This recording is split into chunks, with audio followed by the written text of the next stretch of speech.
బాలయ్య రానా Rajamouli combination అని ఈ heading చూడగానే ప్రేక్షకుల్లో సరికొత్త ఆసక్తి క్రియేట్ అవుతుంది. రానా రాజమౌళి కాంబోలో ఇప్పటికే బాహుబలి సినిమా వచ్చింది. తాజాగా శాతకర్ణి సినిమాతో బాలయ్య ఓ హిస్టారికల్ మూవీలో చేశాడు. ఇప్పుడు మళ్లీ బాలయ్య రానా హీరోలుగా రాజమౌళి ఏదైనా సినిమా తెరకెక్కిస్తున్నాడా అన్న డౌటు సహజంగానే అందరికీ కలుగుతుంది. నిజంగా ఈ కాంబినేషన్లో సినిమా వస్తే అద్దిరిపోదు. అయితే ప్రస్తుతానికి అలాంటివి ఏమీ లేదు. అసలు మ్యాటర్ ఏంటంటే బాలయ్య 100వ చిత్రం గౌతమిపుత్ర శాతకర్ణి సక్సెస్ఫుల్ గా దూసుకుపోతోంది. ఈ సినిమా బాలయ్య కెరీర్లోనే హైయెస్ట్ వసూళ్లు సాధించిన చిత్రంగా రికార్డులకి ఎక్కడం ఖాయంగా కనిపిస్తోంది.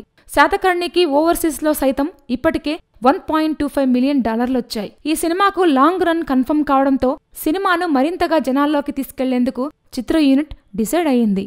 ఇప్పటికే బాలయ్య, డైరెక్టర్ క్రిష్, పాటల రచయిత సిరివెన్నెల సీతారామశాస్త్రి, మాటల రచయిత బుర్రా సాయి మాధవల్తో కలిసి ఇంటర్వ్యూలొస్తున్నాయి. తాజాగా ఈ ప్రమోషన్ కార్యక్రమాలకు సంబంధించి దర్శకధీరుడు రాజమౌళి, బల్లాల దేవుడు రానా రంగంలోకి దిగుతున్నారు. పండగ తర్వాత కూడా శాతకర్ణి కలెక్షన్స్ స్టడీగా ఉన్నాయి. వీటిని మరింత స్టడీ చేసేందుకు రానా, క్రిష్తో జక్కన్న ఇంటర్వ్యూలు ప్లాన్ చేస్తున్నారట. ఈ ఇంటర్వ్యూ ఈ వీకెండ్లో ఓ ఛానల్ ప్రసారం చేయనుందని తెలుస్తోంది. ఇప్పటికే వసూళ్ల పరంగా దూసుకువెళ్తున్న శాతకర్ణి కోసం రానా రాజమౌళి ఇంటర్వ్యూలు మరింత హెల్ప్ అవుతాయనడంలో డౌట్ లేదు. Please subscribe. Hi, it's me Purna. Please subscribe.